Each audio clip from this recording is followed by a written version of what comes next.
Hello चपाजी, कैसे हैं आप सब? आई होप आप सब अच्छे हैं, मस्त हैं एंड सभी सेफ हैं। तो भाई आज का रिवाइज इंडिया का हमारा जो चैप्टर है वो है हमारा पर्यावरण, जिसको हम बहुत ही कम समय में पूरा रिवाइज कर डालेंगे। तो जल्दी से स्टार्ट करते हैं। एंड सबसे पहले यहाँ पर आ जाता है पारितंत्र। भाई पारितंत्र आखिर होता है क्या? भाई पारितंत्र होता है हमारे आसपास के चारों तरफ का वातावरण। और जब आप अपने आसपास चारों तरफ देखते हैं तो आपको दो ही चीजें दिखाई देती हैं, एक वो जिनमें जान होती है यानी कि जो सजीव होते हैं, एक वो जो निर्जीव होते हैं यानी कि आपसे बातचीत चल फिर नहीं सकते हैं। तो इसी के आधार पर यहाँ पे बांट दिया जाता है जैविक और अजैविक घटक में। जैविक का मतलब सिंपल होता है कि भाई जो सजीव होते हैं, और अजैविक होते हैं वो जिनमें क्या नहीं होती है यानी कि जान नहीं होते, निर्जीव होते हैं। जैविक में आपके सभी पेड़ पौधे जीव जंतु आ जाते हैं, और अजैविक में आपके जैसे हवा पानी ये सब आ जाते हैं। तो स्टार्ट करते हैं जैविक से। जैविक में पता है ना कौन आते हैं? सारे के सारे सजीव आ जाते हैं। अब मैंने बोला सभी पेड़ पौधे और जीव आते हैं। तो उत्पादक कौन होते हैं? हमारे हरे पेड़ पौधे ही तो कौन होते हैं? उत्पादक होते हैं। क्यों बोलते हैं उनको उत्पादक? क्योंकि भाई वो क्या कर रहे हैं? प्रकाश संश्लेषण की क्रिया यानी कि सूर्य के प्रकाश की उपस्थिति में अपना खाना खुद से बना रहे हैं। इसीलिए भोजन का उत्पाद करने की वजह से उनको हम कह देते हैं उत्पादक।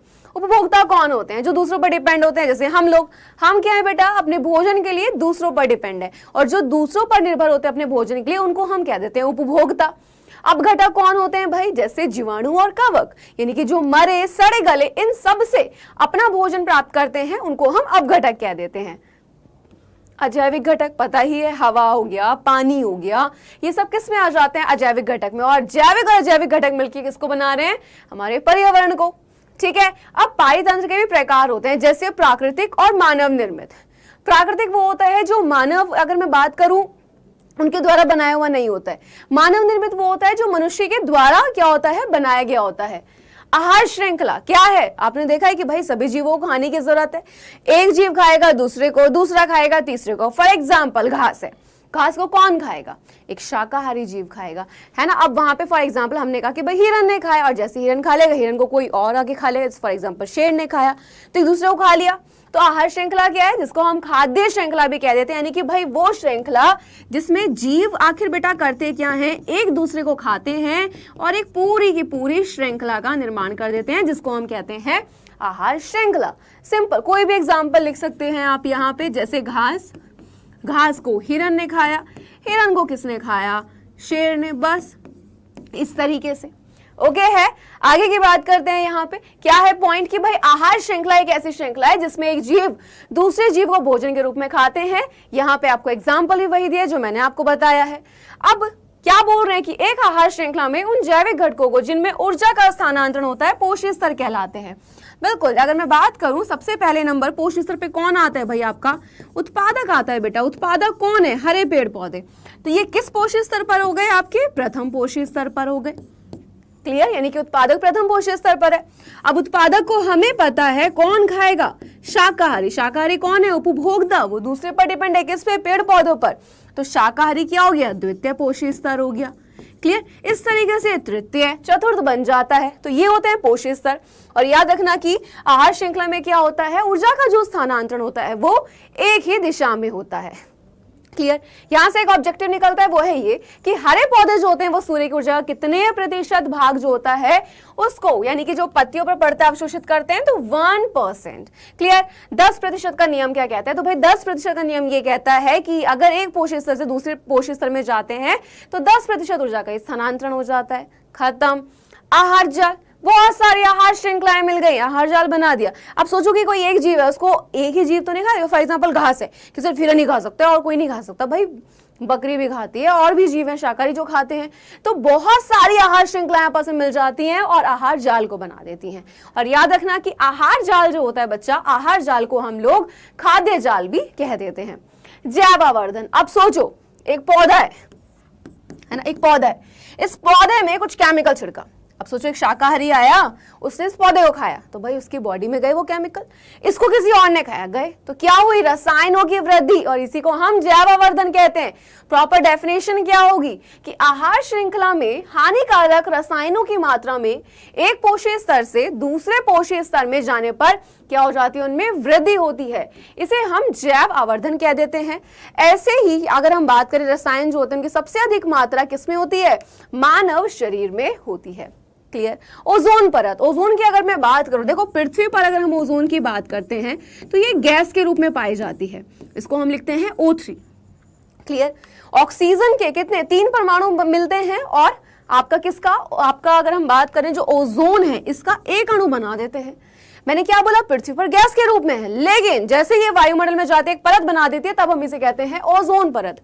पृथ्वी आपकी अगर हम पृथ्वी पर बात करते हैं बहुत घातक गैस है, बहुत ही खतरनाक, लेकिन वहीं पर जाके वातावरण में अगर हम बात करें, आप सोचो कि एक गैस है पृथ्वी पर सारे में फैल रही है, बहुत ही हानिकारक करके, लेकिन अब वो वायुमंडल में गई, क्या हुआ वहां पे भाई, ये वहां पे जम गई, इसने एक पूरी परत बना दी। अब ये खतरनाक नहीं है, अब ये क्या कर रही है, हमें बचा रही है, लेकिन बचा किससे रही है बेटा, पराबैंगनी किरणों से। क्लियर है। तो याद रखना कि ओजोन परत जो होती है, क्लियर, पृथ्वी यानी कि अगर हम बात करें सबसे पहले स्टार्टिंग से, तो ओजोन जो है इसका सूत्र क्या होता है, O3 होता है, ऑक्सीजन का O2 होता है। ओजोन जो बनती है वो ऑक्सीजन के 3 परमाणु से मिलकर बनती है, तब जाके आपका ओजोन का एक अणु बनता है।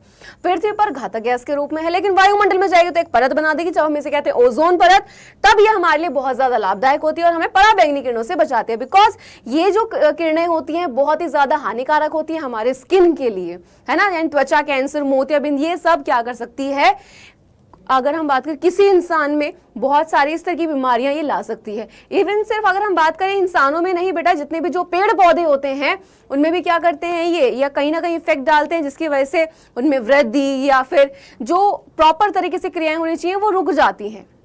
अब साथ ही साथ ये जो ओजोन परत है, तो ये जो इसका स्तर बढ़ता जा रहा है कि भाई आखिर यहाँ पे ओजोन परत को किस तरीके से बचाएं, क्योंकि अभी ओजोन परत जो है इसमें एक छिद्र पाया गया है ना। अब अगर यहाँ पे छिद्र मिल जाता है तो किरणें जो है वो सीधा पृथ्वी पर आ सकती हैं, और अगर किरणें सीधा पृथ्वी पर आती हैं तो कहीं ना कहीं क्या करेंगी, प्रॉब्लम क्रिएट करेंगे। तो बेटा उसी के लिए जो CFC होती है इस पर रोक लगाया गया है। CFC क्या होती है आपकी, क्लोरोफ्लोरोकार्बन, तो CFC इस पर रोक लगाया गया है। जैसे रेफ्रिजरेटर हो गए उनमें ये आपकी पाई जाती है। ये क्या कर रही है, ये जो ओजोन परत है इसको नुकसान पहुंचा रही है, जिसकी वजह से ओजोन परत में क्या मिला है, छिद्र होता जा रहा है। तो वो ओजोन परत नष्ट ना हो उसके लिए ही क्या किया गया है, यानी कि CFC पर रोक लगा दी गई है। ओजोन परत क्लियर हो गया क्या है, तो बिल्कुल पराबैंगनी किरणों से हमें बचा रही, क्योंकि ये उनको अवशोषित कर लेती है और पृथ्वी पर आने से रोक देती है, क्योंकि बहुत सारी बीमारियां कर रही हैं, पौधों को भी नुकसान पहुंचा रही है और सभी जीव जंतुओं को भी। तो ओजोन परत का हास आप देख सकते हैं कि 1985 में पहली बार अंटार्कटिका में ओजोन परत की मोटाई में कमी देखी गई, जिसे ओजोन छिद्र के नाम से जाना जाता है।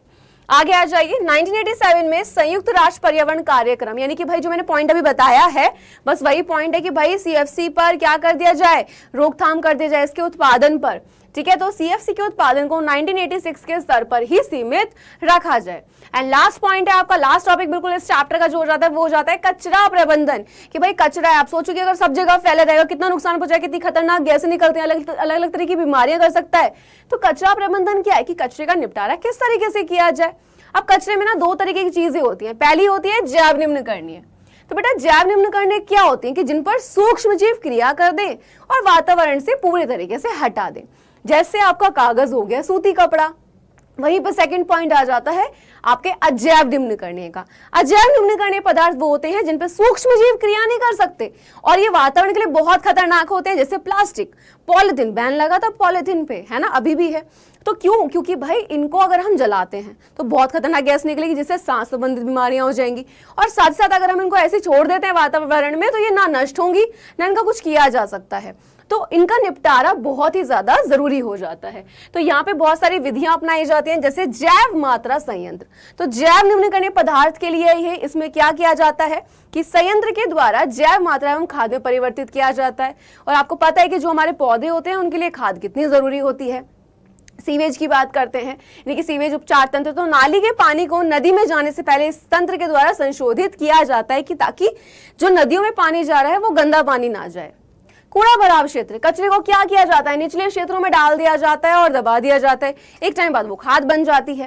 कंपोस्ट, जैविक कचरा कंपोस्ट गड्ढे में क्या हो जाता है, यहाँ पे अगर हम बात कर रहे हैं आपका भर कर ढक दिया जाता है और साथ ही साथ आपके यानी कि मिट्टी के द्वारा 3 महीने तक ढक के रखेंगे ताकि वो आगे चल के किसमें, खाद में परिवर्तित हो जाए।